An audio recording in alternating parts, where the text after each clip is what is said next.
Olá, seja bem-vindo, bem-vinda ao Saúde em Foco, você que nos acompanha pelo canal 4 da NET e no 61.4 em TV aberta. Rio Preto é referência nacional, regional, em diversas áreas da saúde. E quando o assunto é transplantes de órgãos, a nossa cidade é destaque também e é motivo de orgulho. E para a gente falar sobre isso, eu recebo hoje em nosso programa o médico e professor da Faculdade de Medicina da disciplina de Nefrologia, Dr. Mário Abud, e também chefe do Centro de Transplantes do Hospital de Base de Rio Preto. Dr. Mário, primeiramente, muito obrigada por participar do nosso programa. Eu que agradeço. Dr. Mário, realmente Rio Preto tem que se orgulhar dessa área na medicina? Eu acredito que sim, porque quando nós analisamos o cenário nacional, certamente nós podemos incluir Rio Preto entre as 10 cidades, e aí incluindo as capitais brasileiras, que mais fazem transplantes no país. E é uma vocação, digamos assim, já de vários anos. E só tem melhorado esse aspecto e esses números. E quais são esses números atualmente, doutor? Olha, Rio Preto começou a fazer transplante de rim em 1977, na Beneficência Portuguesa, e em 1992 na Faculdade de Medicina no Hospital de Base. Nesses anos todos, o número de transplantes de rins beiram 1.700 já, e poucas pessoas sabem que Rio Preto tem essa quantidade de transplantes efetuada.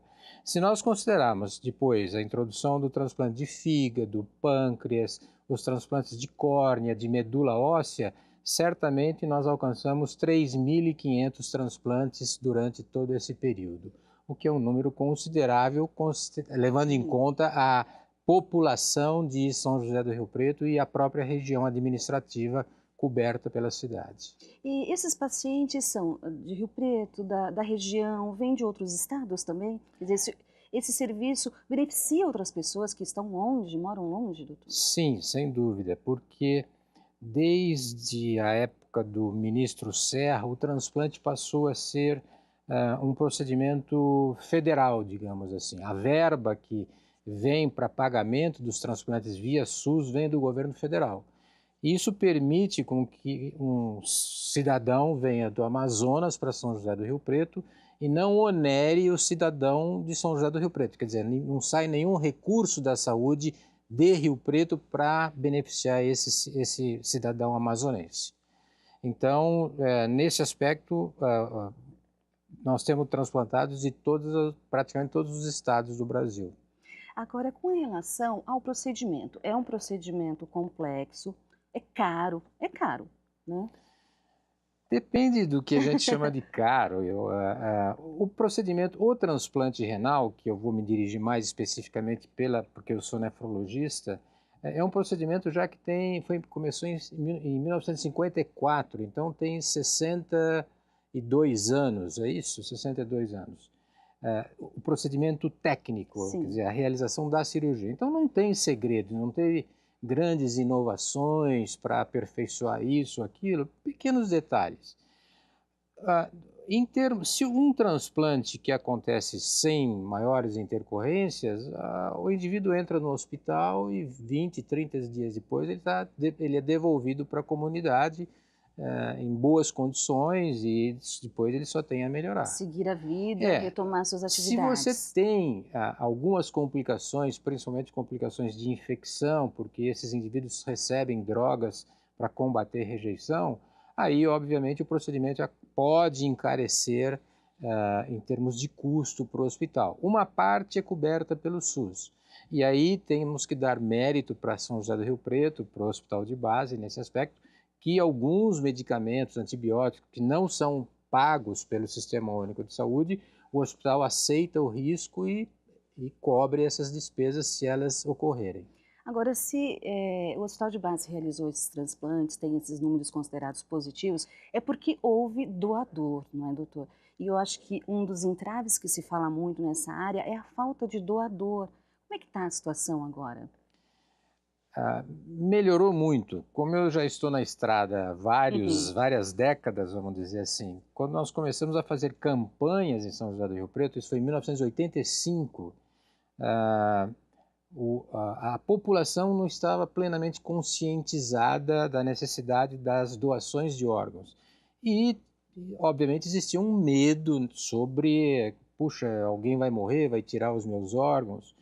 Pouco a pouco, esse medo foi se dissipando, porque desde então as campanhas nós visitamos escolas, desde primário, secundário, nós fizemos cursos para as regionais das cidades vizinhas e a mídia começou a nos apoiar, porque antigamente a mídia só dava notícia ruim sobre o transplante.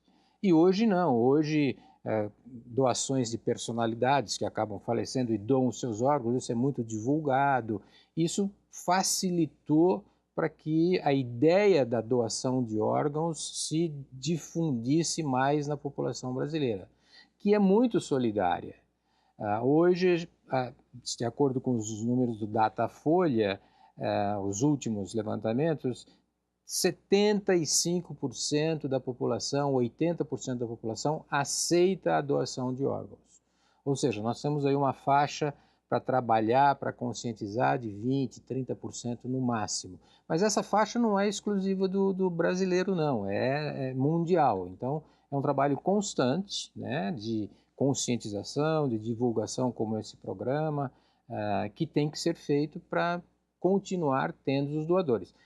Infelizmente, a fila não acaba nunca, porque o número de pessoas doentes sempre vai ser maior do que o número de transplantes, infelizmente. Agora, com relação à fila, a Associação Brasileira de Transplantes de Órgãos está com uma campanha muito interessante e criativa que mostra a quantidade de pessoas que estão na fila e levou esse número para fora para as pessoas conhecerem. Vamos ver esse vídeo, doutor. Ninguém gosta de fila. Imagine uma fila de 7.000 pessoas, ou 12.000, ou até 27.951 pessoas. No Brasil, as filas de espera para receber órgãos são imensas.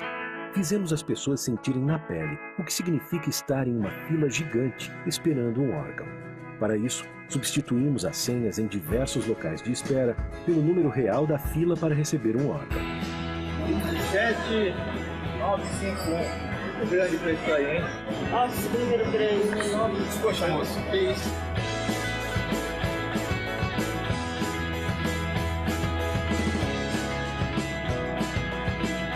Rim, fígado, córnea, pâncreas e muitos outros. Essa seria a sua posição se você estivesse na fila para receber um órgão. 19.393? Esperar ficar aqui pra sempre. Vai demorar um pouco pra eu ser atendida. Se fosse 27 mil, eu ia esperar. Bacana, legal isso aí, a doação de órgãos. Atitude muito boa. Minha cabeça foi pra outro lugar agora. Muito legal, você faz se sentir do outro lado. Sou, mas depois dessa aí dá até pra pensar em ser, né, meu? Evite filas. Doe órgãos. Bem, como a gente viu, a fila é enorme mesmo, mas a decisão de doar, no caso da pessoa já falecida, cabe à família, né? A família que tem que dar a última palavra, doutor? Sim, por lei não adianta você registrar em testamento, claro que isso pode sensibilizar a família, mas a palavra final é da família. Você pode passar uma vida dizendo que você quer ser doadora de órgãos e no final a sua família decide não doar e essa é a palavra final. Então, caso você seja um doador, é muito importante que você esclareça para a sua família. Olha, se por acaso um dia eu sofrer um acidente, tiver uma tragédia, eu quero que meus órgãos sejam doados. Porque essa é a lei vigente no Brasil. Isso chama-se consentimento presumido. A família autoriza essa doação. Agora, e esse medo que as pessoas também têm, a própria família de uma pessoa chegar numa emergência, acidentada ou por qualquer outro fator, e ser já colocada para doação, haver essa possibilidade, mas será que a pessoa realmente ela está com morte cefálica. É isso, doutor. Explica para a gente primeiramente o que é a morte cefálica. A morte encefálica é quando o ser humano perde a capacidade que é a mais nobre, que é de sonhar, de raciocinar, de pensar. Existe uma figura que é aquele toque divino que é mostrado sempre nos desenhos, aquele dedo que Deus encosta no Adão, né, lhe dando vida. E se você olhar para essa imagem, aquele ser que está recebendo o toque divino, ele não está morto. Ele está com os olhos abertos, está sentado, mas então significa que ele está recebendo alguma coisa a mais, que é a consciência humana. O indivíduo que tem morte encefálica perde isso. O coração continua batendo, ele continua respirando com a ajuda de aparelhos, mas ele é incapaz mais de recuperar qualquer função cognitiva, de pensamento. O cérebro não tem mais irrigação?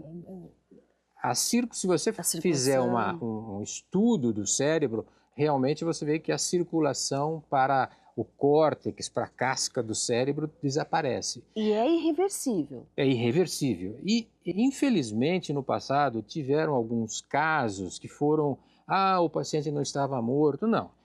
Um estudo da Inglaterra mostrou, e na Inglaterra eles não fazem exames de imagem, raio-x, arteriografia, que de 1.100 potenciais doadores com morte encefálica que tiveram o diagnóstico clínico, nenhum deles se recuperou. Ou seja, no Brasil nós complementamos com um exame apenas para documentar aquilo, mas não resta dúvida que apenas o exame clínico é necessário. E existe um procedimento legal, preconizado pelo Conselho Federal de Medicina.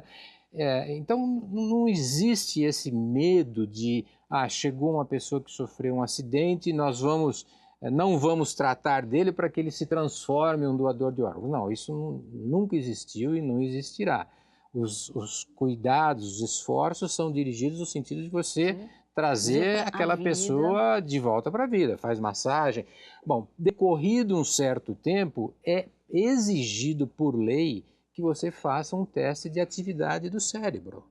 Porque não só, ele sendo ou não doador, porque se ele for uma pessoa que está com morte encefálica, ele está ocupando um leito de UTI, talvez de uma pessoa que precisa daquele leito. Então, tem que se tomar essa decisão se vai se desligar o aparelho ou não, independente de transplante, independente de doação. Correto. Doutor, nós vamos a um breve intervalo e daqui a pouquinho a gente volta com o Saúde em Foco. Hoje a gente está falando sobre transplantes. Aguarde um instante só.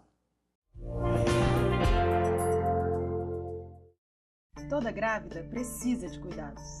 Ainda mais sabendo que o vírus Zika, transmitido pelo mosquito da dengue, pode causar microcefalia nos bebês. É preciso passar repelente, manter portas e janelas fechadas ou com telas anti-mosquito.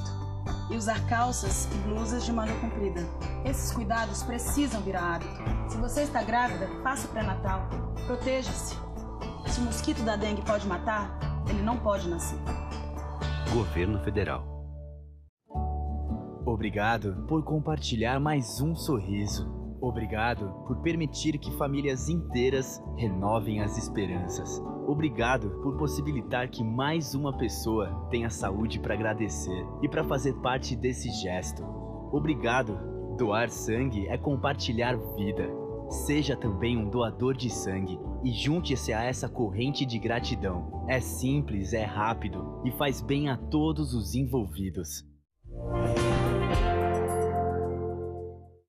Estamos de volta com o Saúde em Foco. Hoje a gente está falando sobre transplantes e o Hospital de Base de Rio Preto é referência nacional nessa área da saúde. E para isso, eu estou recebendo o Dr. Mário Abud, que é especialista e chefe do Centro de Transplantes do HB.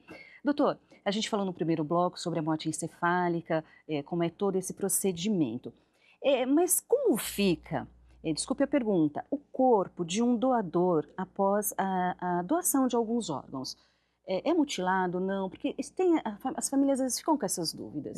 Eu acho que isso é um temor desnecessário, porque não aparece absolutamente nada, o corpo ele é devidamente recomposto, então não dá a impressão que a pessoa doa a córnea, vai ficar sem os olhos, ou doa o coração, vai ficar com o peito aberto, nada disso acontece. Você não nota praticamente nada para quem doou todos os órgãos, ossos, inclusive, absolutamente nada. Então, esse medo não é necessário. E as doações aqui em Rio Preto, elas advêm mais da pessoa viva ou da pessoa falecida? Nós tivemos uma época onde as doações de pessoas falecidas era pequena, que o transplante de pessoas doador vivo era maior. Hoje, 85% dos transplantes são feitos a partir de doadores falecidos, ou seja, 15% apenas são de doadores vivos. E por que houve essa mudança, vocês acreditam, doutor? Eu acredito que porque eu acho que é mais ou menos um certo comodismo, talvez, das famílias, porque às vezes o paciente que está com insuficiência renal, aguardando um transplante em lista de espera, ele pode ter um doador, um irmão, o pai ou mãe, enfim, que pode fazer a doação. Eventualmente, como o número de transplantes com doador falecido pode acontecer mais rápido, vamos dizer, na cabeça das pessoas, essas pessoas se omitem para fazer a doação.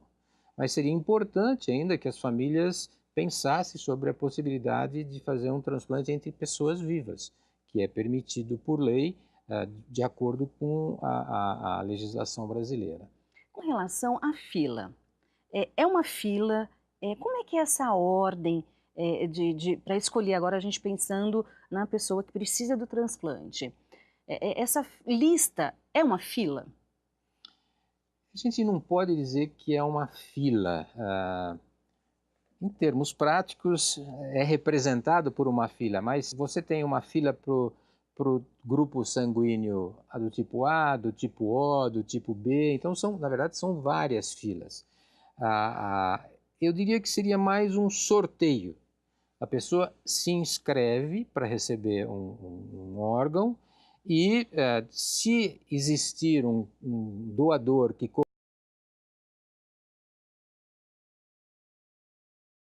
primeiro da fila. E urgência também, doutor? Urgência, você tem que ter critérios bem definidos. Que todos são urgentes, né?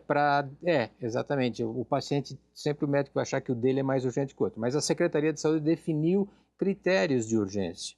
Então, olha, o paciente não consegue mais fazer nem hemodiálise, nem diálise peritoneal. Esse, então, é priorizado na lista e o primeiro órgão vem para ele. Então, a lista do transplante de rim, nesse aspecto, ela é muito correta, não tem influência econômica, não tem influência política, porque quem decide é um computador que tem os dados dos receptores e o dado do doador que falece é inserido no computador e ele busca a melhor compatibilidade para você doar aquele órgão. E bom, quem pode ser doador? Como é que é avaliado isso, doutor? A idade interfere, pessoas muito idosas? Isso também foi mudando com o tempo. Eu sou de uma época onde acima de 50 anos não poderia ser mais doador, falecido. Hoje não existe mais esse limite de idade. Nós estamos conseguindo órgãos de pessoas cada vez mais idosas e o mundo inteiro está procurando em função da falta de doadores. Então, o doador falecido, em princípio, ele só não pode ser alguém que vai transmitir uma doença grave para o receptor. O doador vivo, ele tem que ser aparentado. E quem é parente? Obviamente, cunhado não é parente, que a gente sempre brinca. Mas eu tenho um primo em 3º grau, também não é parente de acordo com a lei. Então, o máximo que a lei permite, que vai mais longe, é o 4º grau de consanguinidade, que seria o primo-irmão, que a gente chama. Então, avós, pais, mães, irmãos, tios diretamente relacionados, esses são considerados pela lei parentes. O resto não. E o não parente pode doar, por exemplo, marido e mulher. Um pode doar para o outro com autorização judicial. Sim. E estranhos podem fazer doação? Podem, mas tem algumas etapas. Tem que passar na comissão de ética do hospital, depois na Câmara Técnica do Estado e, finalmente, chegar na mão do juiz e o juiz decide se autoriza ou não. Correto. Agora também há muito medo e mito não sei, acho que não é nem mito essa palavra correta, mas com relação ao tráfico de órgãos, né, que existe até a Declaração de Istambul. Queria que o senhor falasse sobre isso, como é que as autoridades lidam com isso? Infelizmente, o Brasil foi foco de atenção no final dos anos 80, começo dos anos 90, em função daquelas propagandas que apareciam nos jornais, vendo rim, vendo um órgão, e isso hoje não é mais permitido. Eu posso assegurar que no Brasil nós não temos comércio de órgãos. 100% que seguro. Notícia maravilhosa, que coisa boa! Não temos esse tipo de problema. O que aconteceu e começou em 2001 foi que pessoas muito pobres foram aliciadas por um corretor, vamos dizer assim, levadas para a África do Sul e lá doaram um rim para uma pessoa desconhecida. Quer dizer, o transplante foi feito num outro país, mas em função de um problema social brasileiro. Hoje, as fronteiras são vigiadas, mas eu posso viajar, ninguém vai saber o que eu vou fazer lá fora. Isso não é feito no Brasil, justamente porque nós temos uma lei que rege quem é parente e quem não é parente. Mas a Polícia Federal, tanto a brasileira como a sul-africana, agiu muito bem, essa gangue foi presa e isso foi desbaratado. Em alguns países pobres, como a Índia, isso ainda existe. Esse comércio, as pessoas acabam vendendo um rim por muito pouco e os estudos mostram que eles não resolvem o problema social e retornam à condição de miséria que eles tinham antigamente. Sim. E a Declaração de Istambul foi feita justamente para que a Organização Mundial mostrasse esse aspecto de comércio de órgãos existente no mundo. E alguns países são focos. A Colômbia é um foco importante, que já está diminuindo, que aceitam estrangeiros no seu país para fazer o transplante. A Índia e um grave problema é a China, que executa prisioneiros e transplanta os órgãos... com esse fim. E transplanta os órgãos para pessoas que vão até a China para receber um órgão. A Organização Mundial de Saúde, a Declaração de Istambul, procurou o governo chinês, obteve promessas que isso não seria mais feito, mas infelizmente a gente sabe que isso ainda continua a ser feito na China. Então é um lado ainda que precisa ser muito trabalhado mundialmente. Exato, né? exato. Agora, voltando para a nossa realidade aqui, o Hospital de Base, vocês formam especialistas, vocês desenvolvem pesquisas nessa área. Como é que estão as pesquisas, doutor? Quais são os avanços? O grande avanço para o transplante, de uma forma geral, seria, como sempre, as células-tronco, né, que serve praticamente para tudo, mas isso ainda está muito no começo. Então, as células-troncos têm um potencial muito grande para você evitar todos esses remédios que causam rejeição, mas não tem nenhum estudo humano ainda, em seres humanos, que mostra que isso é viável. A outra possibilidade seria você desenvolver o que a gente chama de tolerância. Então, alguns transplantados, raríssimos, por favor, quem for transplantado não faça isso, param de tomar o remédio. E, milagrosamente, existem menos que uma centena no mundo todo, eles não têm rejeição. E esses indivíduos estão sendo estudados mundialmente para saber por que esses órgãos não foram rejeitados. Mas até então não tem ainda uma perspectiva, na última década ela não foi muito produtiva em termos de novas drogas, novos avanços. Infelizmente isso ainda não progrediu muito. Correto. Doutor, nós chegamos ao final do nosso programa. Eu gostaria de uma consideração final do senhor sobre esse assunto, principalmente para a questão da doação mesmo. Então a gente precisa avisar a família e a família precisa autorizar o médico. Exato.